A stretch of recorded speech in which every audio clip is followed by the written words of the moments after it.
तारदाळ ग्रामपंचायतीचा राळेगण सिद्धी येथे अभ्यास दौरा. शेतकऱ्यांना लोकसहभागातून विकासाचा धडा.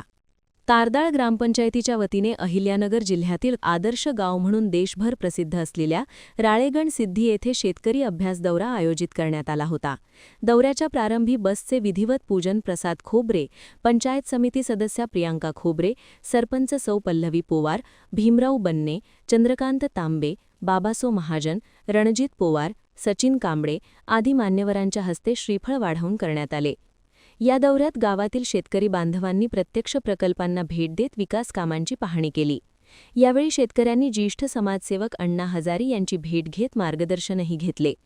राळेगण सिद्धीमध्ये लोकसहभागाच्या बळावर उभारण्यात आलेल्या विविध विकास कामांची माहिती शेतकऱ्यांना देण्यात आली. पाणलोट क्षेत्र विकास, सिमेंट बंधारे, बोल्डर स्ट्रक्चर, वृक्ष लागवड यांसारख्या उपाययोजनांमुळे कोरडवाहू भागात जलसाठा कसा वाढविता येतो आणि शेतीला कसा फायदा होतो याचे सविस्तर मार्गदर्शन करण्यात आले. पावसाचे पाणी अडवून ते जमिनीत मुरविण्याच्या संकल्पनेमुळे भूजल पातळी कशी उंचावली गेली आणि गाव आत्मनिर्भर कसे झाले याचे प्रत्यक्ष उदाहरण शेतकऱ्यांनी पाहिले. याशिवाय गावातील सामाजिक उपक्रमांचीही माहिती देण्यात आली.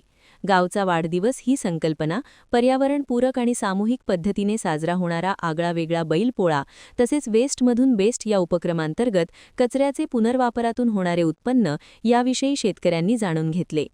गावातील सौर ऊर्जा प्रकल्प, मेगावॅट सोलार प्रोजेक्ट पाहून अक्षय ऊर्जेच्या माध्यमातून गावाने साधलेली प्रगती अनुभवली. तसेच संत यादवबाबा शिक्षण प्रसारक मंडळ यांच्या माध्यमातून राबविण्यात येणाऱ्या शैक्षणिक उपक्रमांची माहितीही देण्यात आली. शिक्षण, शिस्त आणि सामूहिक निर्णय प्रक्रियेच्या आधारावर गावाने सर्वांगीण विकास साधल्याचे चित्र शेतकऱ्यांसमोर उभे राहिले. या अभ्यास दौऱ्यामुळे तारदाळ परिसरातील शेतकऱ्यांना जलसंधारण, पर्यावरण संवर्धन आणि ग्रामविकासाच्या दृष्टीने नवी दिशा मिळाली आहे. राळेगण सिद्धीच्या धर्तीवर आपल्या गावातही लोकसहभागातून विविध विकासकामे राबविण्याचा संकल्प यावेळी शेतकऱ्यांनी व्यक्त केला. ग्रामपंचायतीच्या या उपक्रमाचे सर्वत्र कौतुक होत आहे. महान कार्य न्यूजसाठी बसगोंडा कडेमणी.